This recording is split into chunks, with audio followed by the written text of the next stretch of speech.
우리가 내세울 수 있는 이런 그 동학 사상 진리가 우리 한반도에서, 조선반도에서, 금수광산에서 실현하게 됐다.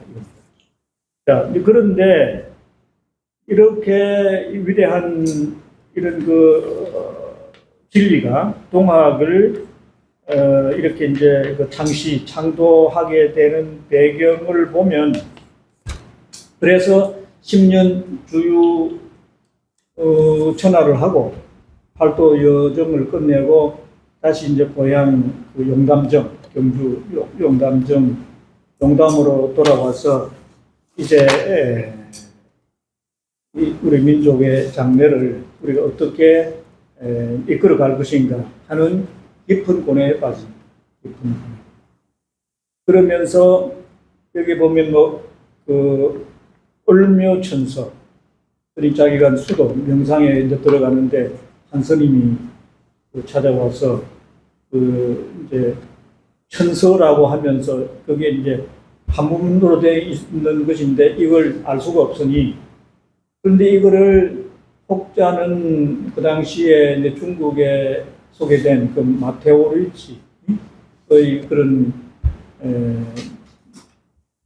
동방 견문록이 하여튼 그런 책일 것이다. 또 이제 최근에는 그렇지 않다. 태평 중국이 우리 동학혁명보다도 한 반세기 앞섭니다. 그런 면에서 홍수전에 태평 중국의 그 이론서인 원도 성세론, 그런 이제 성경을 중국말로 번역한 그 책일 것이다. 제가 볼 때는 그것이 일리가 있다고 생각합니다. 아무튼 이런 이제 전혀 일반이 모르는 그런 이제 중국말로 한자로 된 그것을 수은 선생한테 가져와서 이제 그걸 뜻을 이제 좀 풀어달라, 그런 경험을 접하고요. 아무튼 이런 이제 그러면서 한 1년인가 거기에 정멸굴 내원암 그래서 이제 독공 수련을 들어가면서 1860년 4월에 이제 여기서 덕도 진리를 깨우치게 된다. 깨우치. 그 후천 5만 년을 가는 이런 대진리, 이런 세계적 대변환을 이루어내는 이런 새로운 어떤 가치 창출, 이런 것을 여기서는 이제 덕도라고 이제 표현하게 되는데, 이제 그런 덕도의 순간이 이게 이제 종교적인 체험으로 표현하고 있습니다. 이제 여기 한문으로 그 표현이 동경대전에 잘 나오고 있는데, 온몸이 떨린다든지, 자기도 자기 어떤 그런 심신을 가눌 수가 없는 거야. 그러는 가운데 하늘의 소리를 듣는다. 하늘의 소리를 듣는데, 내 마음이 너 마음이다. 그 하늘에서 들리는 소리, 그 하늘에 그게 천주일 수 있겠지. 그 하늘의 목소리가 내 마음이 순 너 마음이다. 그래서 여기서 오심적 여심, 내 마음이 너 마음이다.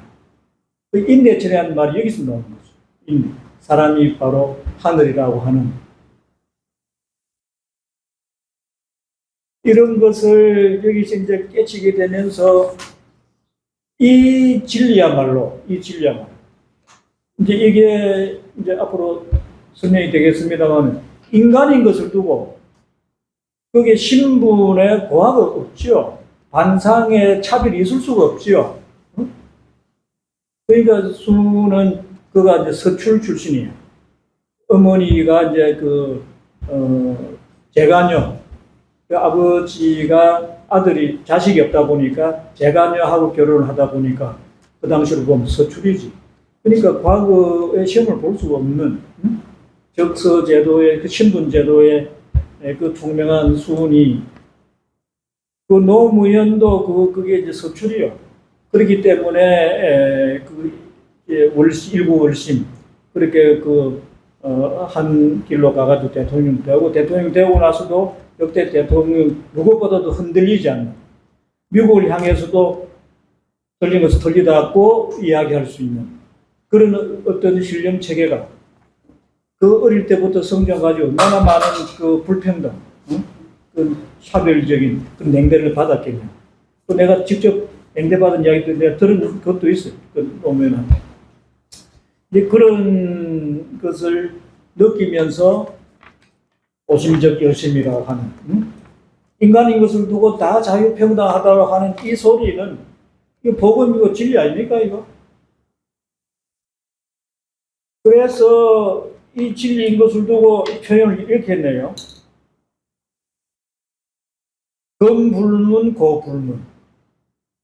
지금도 그런 적이 없지만은 내가 지금 말하는 오심적 여심 심법 내가 말하고 있지만 옛날에는 더더구나 이런 말이 없었다 이거.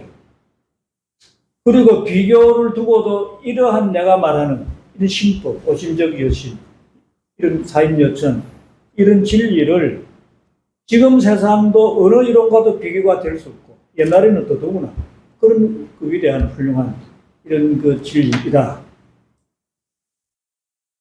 도적 천도이지만은 내가 이 동에서 이걸 내가 만들어낸 내가 그 덕도한 학문이기 때문에 그래서 동학이다. 도는 천도 분다 우주 그 전체를 다 통과할 수 있는 그 하나의 이제 진리 도인 것을 두고 천도지만 그러나 한국에서 조선에서 내가 이 받은 천도기 이름하여 동학이다. 그 동도다 동도. 동도섭이는 동도다, 동학이다. 이렇게 이제 그 호칭을 붙이죠. 그러면서 깨친 이 신법을 바로 실천을 합니다. 그 아버지가 양반이니까 이름 있는 그 경주 일원의 그런 이제 집안이다 보니까 그 여종이 있는 거예요, 여종. 여자 종 둘이 있었는데 하나를 집에 있는 그 종문수를 불태울 뿐만 아니라 하나를 수양딸로 삼고 한 여종을 며느리로 삼고 그리고 있는 저 계급 그 종문서 이거 다 불태워버려 없애버려. 그러면서 이제 남존 여비의 그 당시 그 질서가 완전히 신분 그 체제로 굳어져 있는데, 이거 깨치면서 그 순간 여종도는 말할 것도 없고 자기 부인한테도 맞절을 하는 거예요. 부인한테. 인간인 것은 신분을 초월해 평등할 건 말할 것도 없고 남녀 관계를 두고도 인간인 것을 두고 다 평등 자유롭다. 맞절을 하니까 처음에 부인이 놀래가지고 말이지. 이게 뭐하는 짓이냐고 말이야. 절대 그러지 말라고. 그러나 가만보면 이 진정성이 있거든. 형식이 아니고 진정한 이런 도인이라고 할까. 그러면서 이게 이제 동네 방네 소문이 나는 거예요. 야, 경주 용담정에 명인이 났다. 명인이. 예? 이거 찌들어서 신분 이게 반상 그 체제로 해서 사람이 살아도 산 게 아니잖아요. 그 삼정의 문란으로 해가지고 환정, 전정, 분정 그 엄청난 수탈을 당하는 그런 상황에서 인간인 것을 두고 양반 상놈이 어디 있노? 다 우리 평등 자유롭다. 그러면서 본인 또 실천을 하니까 이 구세주도 이런 구세주가 없잖아요.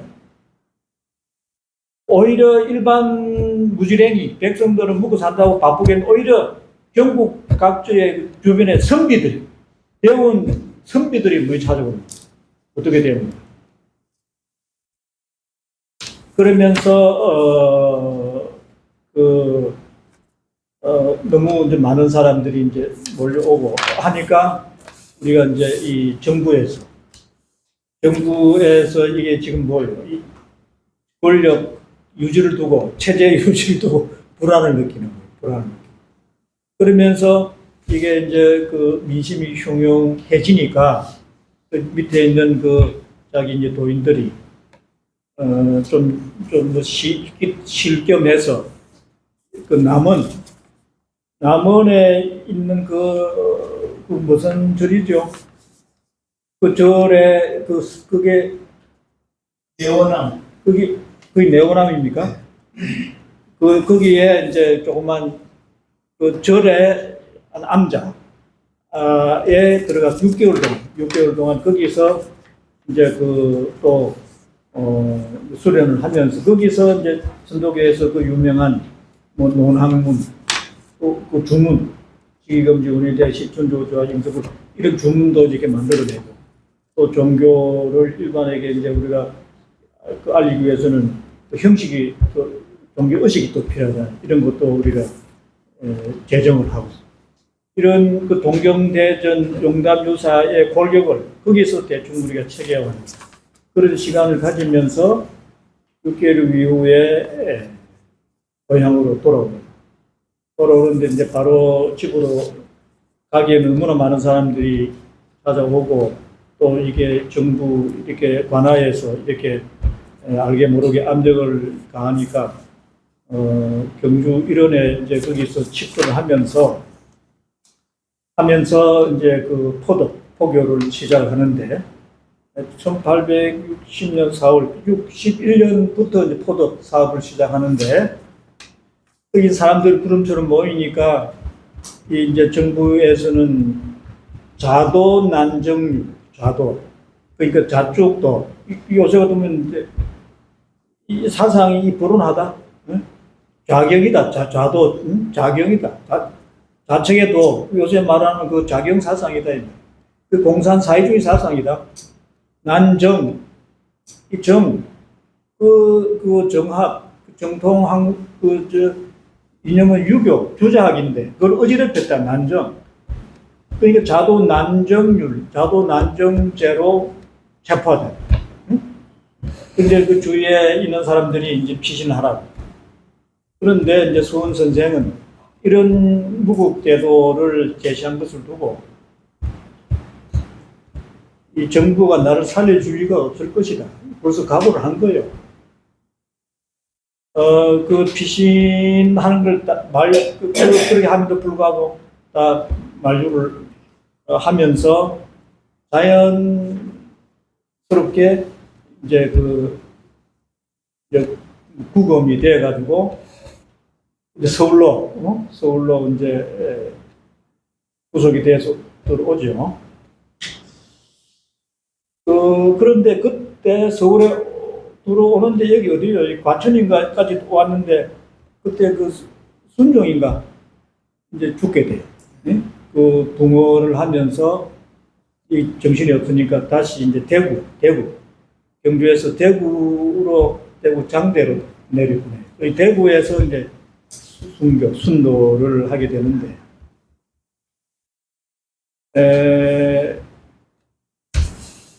근데 그 직전에 그 해월 최시영 그 이대 동학 우리가 그 교주 지도자에게 이발을 넘깁니다. 해계문일이 동학에 그 자기 생각했던 모든 사상을 다 넘기면서 네가 이제 앞으로 동학을 책임지고 포도 그걸 해 가야 되겠는데 그래서 그런 걸 사전에 미리 이제 그 구속되기 전에 다 그걸 자기 무명을 자기가 알고 있으니까 자기는 뭐 우리가 큰 인물들이 다 그렇잖아요. 예수도 그렇고 뭐 숭조로 해서 인류 역사와 더불어 영원히 가는 거 아니냐고. 그 하물며 수훈 선생님 그러면 더 스케일이 크고 내다보는 안목이 있으니까 자기의 그 육체적인 그런 숭조는 아무것도 아니고. 그런데 얼마나 그 도심이 깊었는지 이 칼제비 이걸 뭐라 그러지? 망나니가 칼을 쳤는데 날아가지 않아. 목이 쳐지지 않았어. 노력이 얼마나 센지. 그래가지고 수훈 선생이 또 망나니도 생각해 줘야 되니까 청수 한 그릇을 가져오라. 청수 한 그릇을 가져와서 중상거를 들고 이렇게 해서 내 목을 쳐라. 그 다음에 목이 이제 날아가가지고 순도를 했다.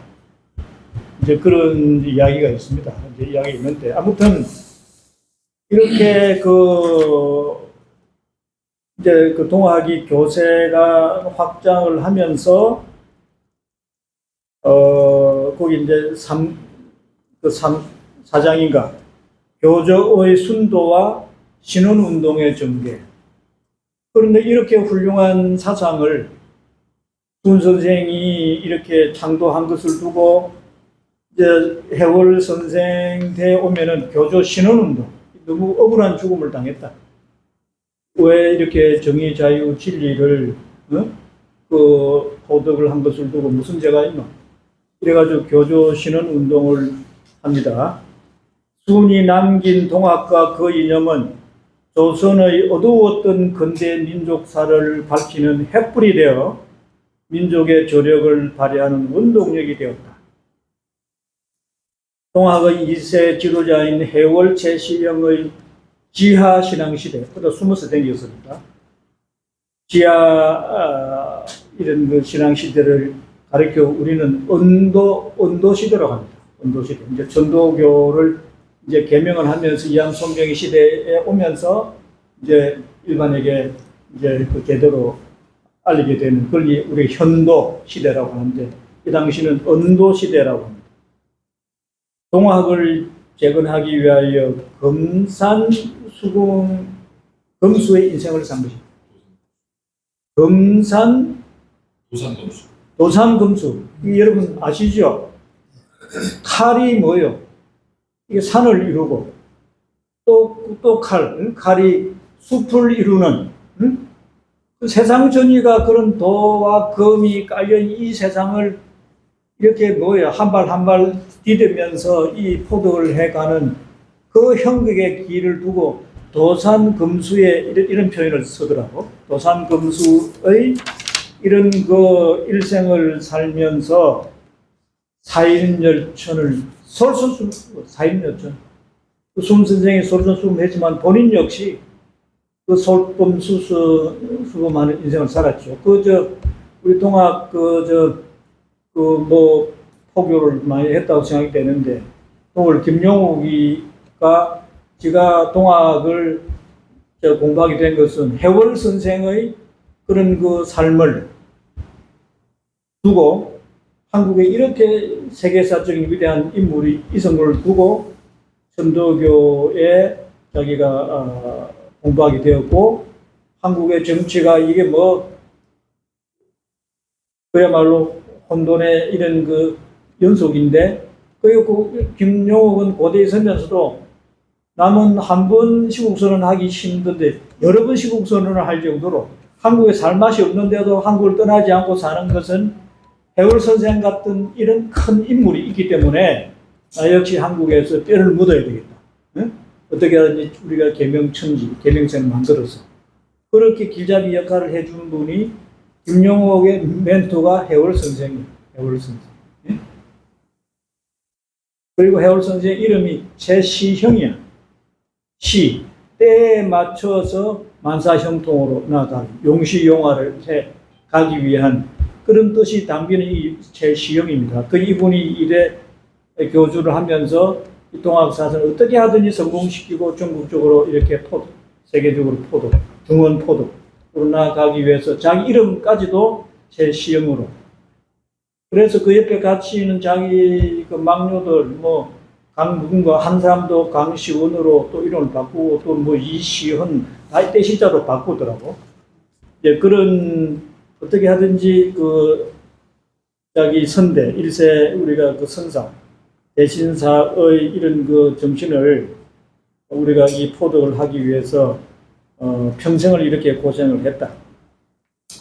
이렇게 이야기고, 예를 들어서 이제 그 교조 신원운동을 지금 덕수궁 앞에서 이제 복합 상소를 하는데, 그런데 전국의 도인들이 다 모여서 일산인회를 이루는 그런 상황에서도 민폐를 끼친 적이 없는 거예요. 민폐를 끼친.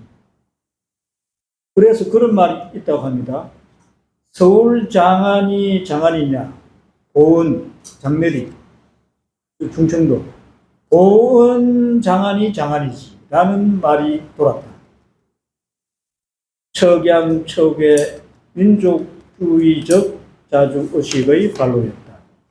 자, 이렇게 하여 시간이 없기 때문에 해월 선생님도 이 정도로 이야기하고 이제 3세 지도자 이암손변 그리고 그다음 그 북접의 지도자였지만은 남접의 지도자가 전봉준 장군이다. 이제 그런 상황에서 정부는 정신을 차려야 되는데 입동학이 출연하고 이렇게 가면 정신을 차려야 되는데 아시다시피 외척의 외척 세도 정치 그러면서 이 가렴 주구 이런 그 삼정에 물론 하늘을 찌르잖아요.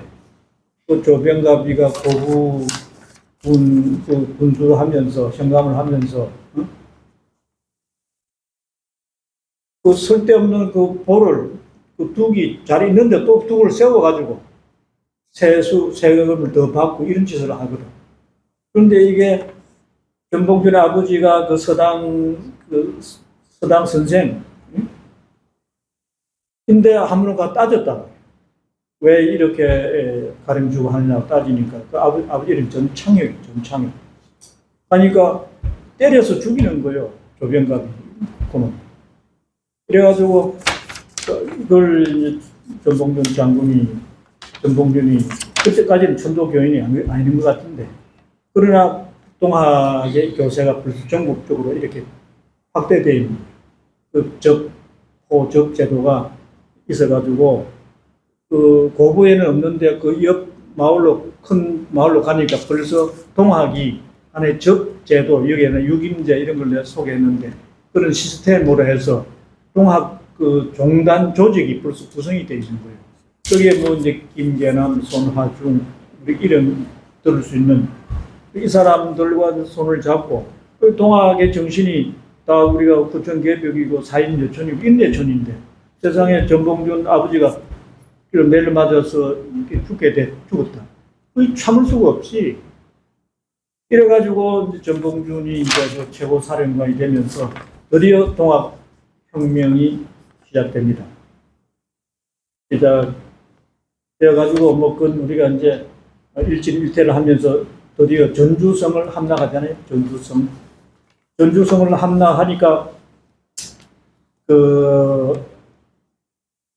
이제 정부에서 고종이 청나라 군대를 불러들여요. 서울에 그 주둔을 해 있었던 모양인데 원세계한테 청나라 군대를 요구를 하니까 그때 이제 북양 대신 이홍장 이 양반이 총리 정도 되나 아무튼 그래가지고 2,500명 청나라 군대를 파견하자.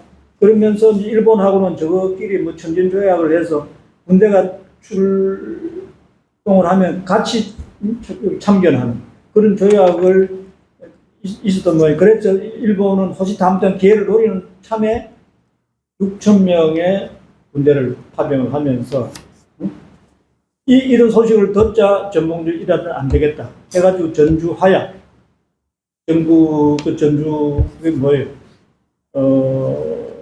전주성의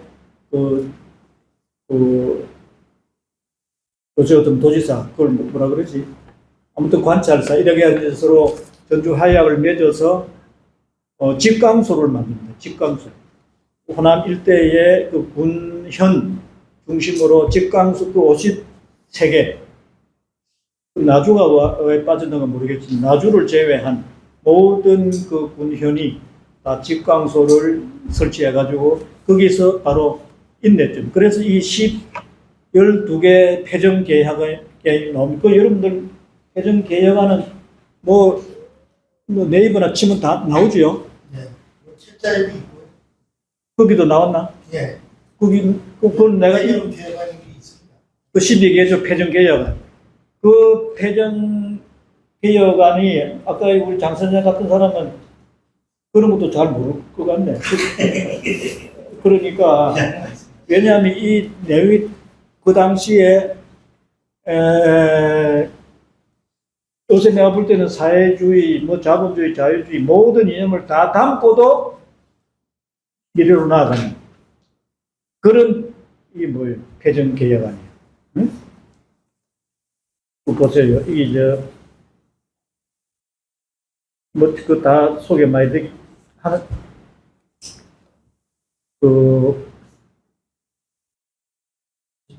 소책자 24페이지에 보면 폐정 개혁안 12개 조항이 내가 조금 가르쳐줬잖아요. 예. 어? 그게 몇 개 읽어봅시다. 도인과 정부는 묵은 감정을 싣고 서정을 협력할 것. 당간 우리는 그 제목을 조사하여 일일이 엄정할 것. 횡포한 부호의 무리는 엄징할 것. 불량한 유림과 양반 무리의 못된 그릇을 징계할 것. 노비 문서를 불태워 버릴 것. 칠반 천인의 대우를 개선하고 백정의 머리에서는 평양 갓은 벗어버릴 것. 청춘 과부의 개가를 허락할 것. 무명 잡세는 일체 거둬들이지 말 것. 관리의 채용은 지벌을 타파하고 인재를 동용할 것. 외와 내통하는 자는 음징할 것. 윤석열에게 토착 외구들 이걸 이제 들어야 되는데 기왕의 공사처를 모두 무효로 할 것. 토지는 평균으로 분작하게 할 것. 이게 12개조 폐정개혁안입니다. 이것을 국방소를 만들어서 실시하는 거예요. 그래 놓고 이제 동학군이 다 철수합니다. 왜냐하면 외세가 들어왔으니까. 이놈들이 이제 들어온 빌미가 동학군들이 이게 서울로 진격한다. 뭐 이런 소리 하니까 우리는 그렇지 않다. 척양척해지 우리는 어디 가지나 군주, 그러니까 뭐 입헌 군주정이겠지. 그런 우리 군주를 계몽 군주를 우리가 모시고 어디 가지나 외세 척결에 이 주안점이 있는 것이지 우리가 권력을 탐하는 게 아니다. 이렇게 해서 이제 동학군을 물리쳤는데 이놈들이 보세요. 그 다음에 외놈들이 딱 들어와가지고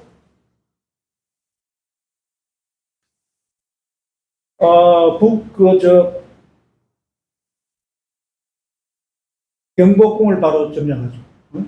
민씨를 우리가 뭐 그렇게 죽이면서 김홍집 친일 정권을 이렇게 출범시킵니다.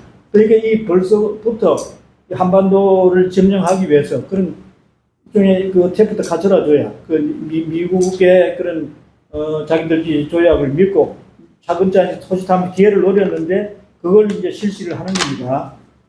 그래서 처음에는 전봉준 장군이 동학혁명을 일으킬 때는 이제 크게 볼 때 아직까지 때가 아니다 해가지고 우리가 해월 선생이 처음에는 동의하지 않았어요.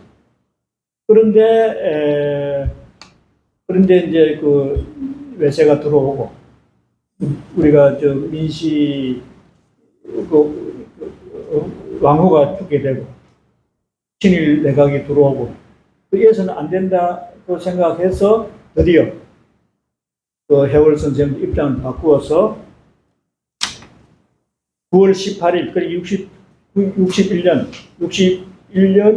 1861년 9월 18일 총기포령을 이하여 논산에서 전봉준 부대와 이제 북쪽 그 두목 이암 손병희 선생의 군대가 만나가지고 이제 우금치 공주가 그 당시 중심이니까 공주를 향해서 이제 그 진격을 하는데 거기서 그 유명한 공주 우금치 전투지요. 이제 이렇게 이제 총기포령을 내리게 돼서 그런데 이제 여러분들 아시다시피 거기에서 누구는 20만이라 그러고 누구는